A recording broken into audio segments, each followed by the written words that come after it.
जैसा कि आप सब जानते हैं कि 16 अप्रैल की शाम में सेकेंड स्ट्रीट हिंदपीढ़ी थाना अंतर्गत मोहम्मद फिरोज उर्फ असलम को अज्ञात बाइक सवार हमलावरों द्वारा गोली मार के हत्या कायद कर दी गई थी। शामिल 5 लोग मोहम्मद मुर्शीद अयूब, हैदर अली, मोहम्मद इरशाद, रेहान खान, मोहम्मद फिरदौस, इस पाँचों की अरेस्टिंग हुई है। रांची जिला प्रशासन और रांची के तेजतर्रार सीनियर एसपी से हम लोग को पूरा उम्मीद था कि कहीं ना कहीं सटीक अपना इसमें आएगा कि मर्डरर कौन है, कि किसने प्लान किया, किसने क्या किया, सब वो सामने लाएंगे पब्लिक के बीच में। इसमें हमको पूरा उम्मीद था। बहुत सारे लोग आया कि इधर बंदी कराओ, ये करो, वो करो, मगर हम संयम बरते। मुझे उम्मीद था कि रांची जिला प्रशासन जो मर्डरर था, जो वो असल में अपराधी थे, उन्हीं को जेल भेजा गया है। इतना बड़ा साजिश और मनोबल इतना जो अपराधी लोग का बढ़ा हुआ है, खास करके हिंपड़ी में रांची और जिला प्रशासन और खास करके माननीय मुख्यमंत्री हेमंत सोरेन से मेरा आग्रह होगा, कहना है कि नज़र सरकार अपना करे और इस रांची शहर से हम लोग को उजाड़ने का काम करे। नमस्कार, SMP न्यूज झारखंड में आप सभी का स्वागत है। देखते हैं आज क्या कुछ है खबरों में खास। रांची के SSP सुरेंद्र कुमार झा फिरोज आलम उर्फ रिंकू के हत्यारे को 36 घंटा के अंदर गिरफ्तार कर रांची पुलिस की कार्य क्षमता को दिखाया। जी बिल्कुल, आपने सही सुना। बताते चले, फिरोज असलम उर्फ रिंकू की हत्या 16 अप्रैल की संध्या 7:30 बजे के करीब हिंदपीढ़ी में अज्ञात अपराधियों के द्वारा कर दी गई थी। रांची पुलिस ने इस हत्याकांड को चुनौती के तौर पर लेकर जांच में जुट गई। SSP सुरेंद्र कुमार झा के द्वारा गठित टीम ने आखिरकार इस हत्याकांड के मुख्य साजिशकर्ता मुर्शीद अयूब के साथ साथ मुर्शीद के सहयोगी हैदर अली, रेहान खान, इरशाद और फिरदौस को हत्याकांड में प्रयुक्त पिस्टल के साथ हुंडई अल्कजार और बाइक बरामद कर लिया। इस पूरे मामले पर आज SSP सुरेंद्र कुमार झा ने क्या कहा और मृतक रिंकू खान के परिजनों ने पुलिस के कार्यशैली को लेकर कह दी है बड़ी बात। पुलिस के लिए भी यह विषय सोचनीय है। तो वहीं रिंकू खान के जानने वालों ने क्या कुछ कहा, आइए देखते हैं खबर को विस्तार से।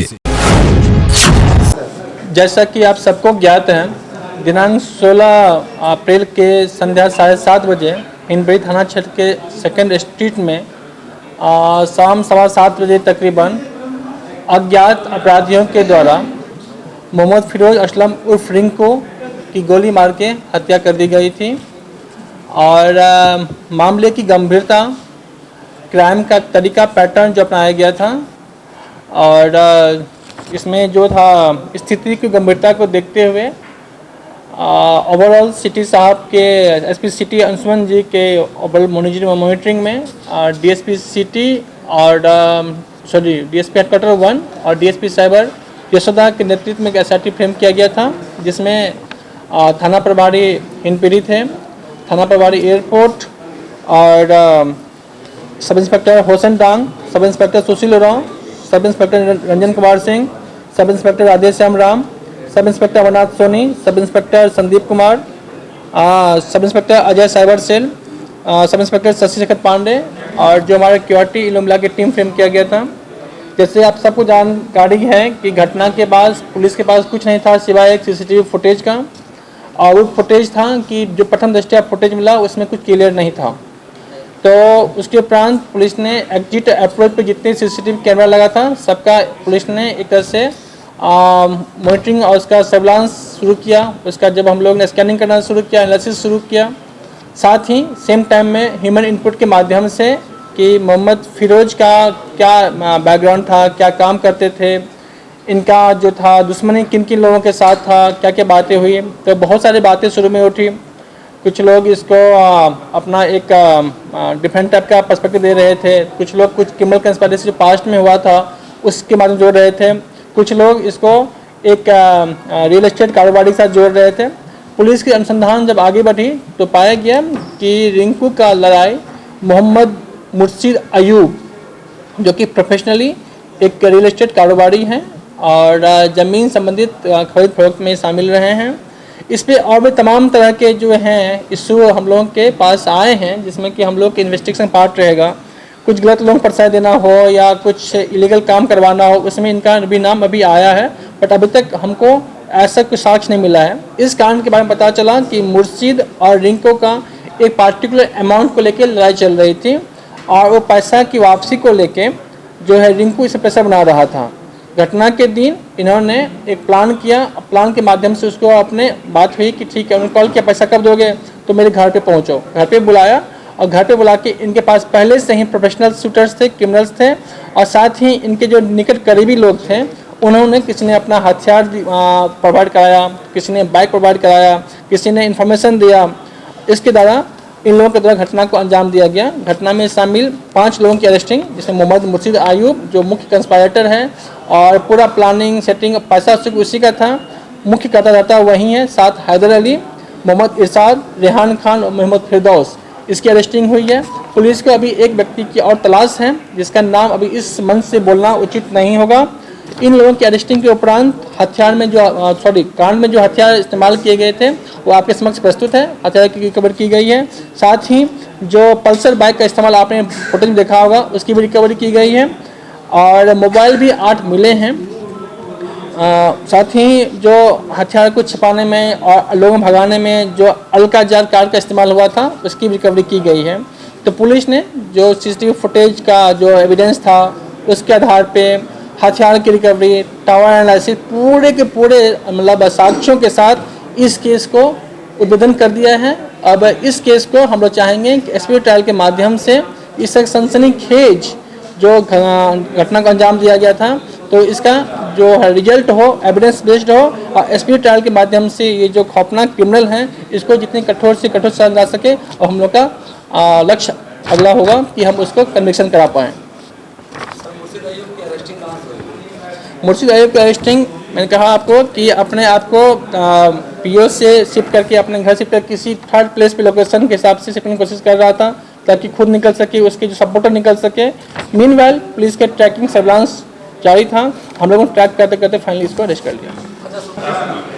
हाँ, अभी तक जो इन्वेस्टिगेशन के तथ्य आए हैं उसमें आपसी लेन देन का सवाल था।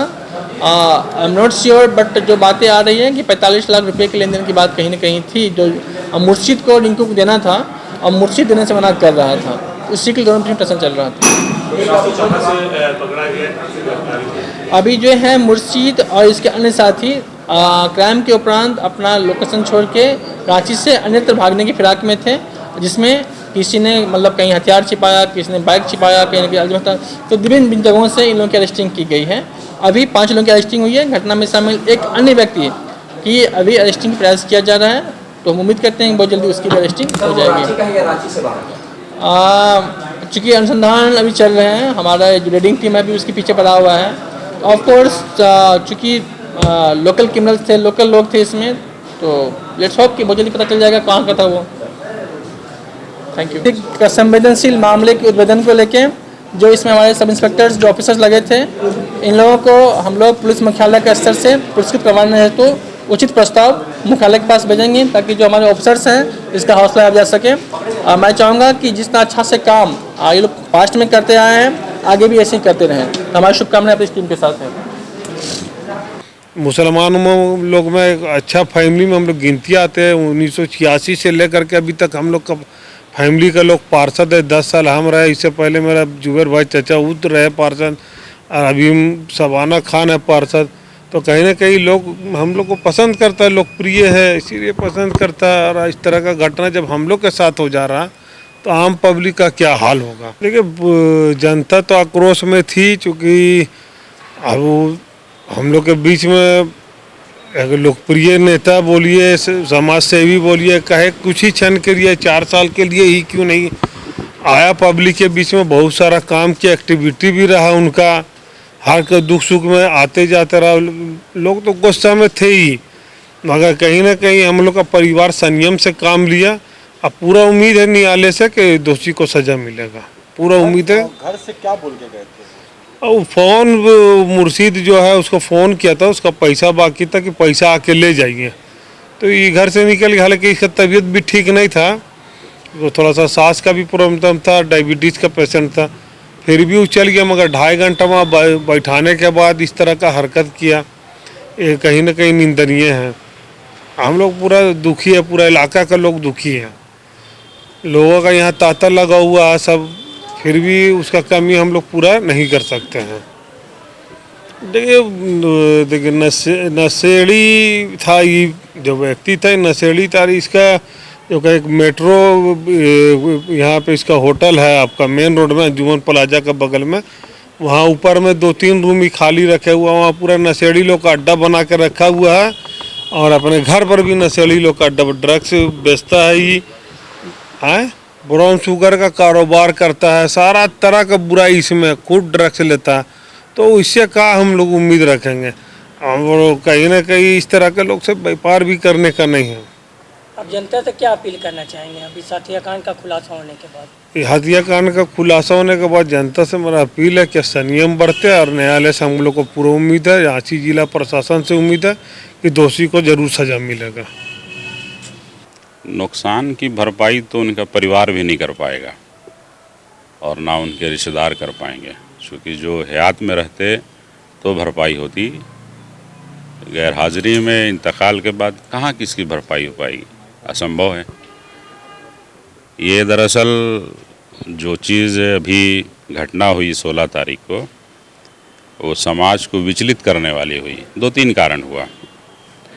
पहला है कि जो लेन देन वगैरह था, और उसके साथ जो माहौल में हुआ वो रमज़ान का महीना और अफ्तार के जस्ट बाद का था मामला। तो मुस्लिम समाज में ऐसा असंभव होता है, पाक मुक़द्दस महीने में इस तरह का होना, और वो घनी आबादी वाला इलाका था। सवाल जो है अभी प्रशासन ने जो रेज़ किया और उसको हल किया SIT बनाकर, स्पेशल इन्वेस्टिगेशन टीम, बहुत अच्छा किया। सीनियर SP साहब ने इस पर गंभीर पहल दिखाया करके, होनहार लोगों की टीम बना करके इस पर सारा सुपरविज़न करके रिज़ल्ट दिया समाज को। तो अच्छा काम किया सीनियर साहब ने, पुलिस कप्तान ने और उनकी टीम ने। लेकिन सवाल ये है कि घटना हो रही है, घटना स्थिर नहीं हो रही, रुक नहीं रही, थम नहीं रही है। तो सवाल विधि व्यवस्था का है। इस घटना से पहले मोराबादी जैसे हॉट स्पॉट पर, जहां राज्य का महकमा विराजमान है, जिला का महकमा विराजमान होता है, दिन दहाड़े वहां मर्डर हो जाता है। हिनू आइलेक्स के पास भी मर्डर हुआ, न्यूक्लियस मॉल के पास भी घटनाएं हुई। तो ये हत्या, धमकी, सब कुछ चालू है और प्रशासन का उस पर लगाम नहीं हो पा रहा है, लगाम नहीं हो पा रहा है। जबकि आपके पास इंटेलिजेंस ब्यूरो है, स्पेशल ब्रांच है, मुखबिर की टीम है, मुखबिर भी अच्छी खासी संख्या में है, उसके साथ थाना है, पूरा महकमा है, लेकिन वो कंट्रोल नहीं हो पा रहा है। तो थोड़ा सवाल खड़ा हो जाता है जिला प्रशासन पर कि उस पर थोड़ा लगाम होना चाहिए, जो लगाम नहीं है। अब घटना हो गई, घटना के बाद खुलासा करना, ये सब कुछ सही है, लेकिन घटना ही ना हो उस दिशा में प्रशासन को सोचना चाहिए और थोड़ा मुस्तैद रहना चाहिए, जिला प्रशासन को, थाना से लेकर हर स्तर पर। हम लोग तो सुनते समझते हैं कि थाना अगर मुस्तैद रहेगा तो एक चिड़िया जो है पंख भी नहीं मार सकती है, लेकिन आज की स्थिति बिल्कुल विपरीत है। तो शासन प्रशासन को, चूँकि राजधानी रांची है, यहाँ पूरा महकमा विराजमान रहता है, तो इस पर थोड़ा फोकस करके बेहद ज़रूरी है, वो भी ख़ास करके सीनियर SP साहब से, चूँकि हम लोगों का तवक्को, हम लोगों की उम्मीद जो है वही है। वो जब सख्ती बरतेंगे नीचे तो 110% सुधार होगा और समाज में ये चर्चा का विषय बना हुआ है, इस पर फोकस करने की ज़रूरत है। समाज सेवी था, बहुत बढ़ चढ़ के हर काम में हिस्सा लेता था और किसी भी काम में दौड़ जाता था वो। इसका ऐसा रमज़ान का महीना में, बहुत पाक महीना में ऐसा दुर्भाग्यपूर्ण है कि उसका हत्या हो गया।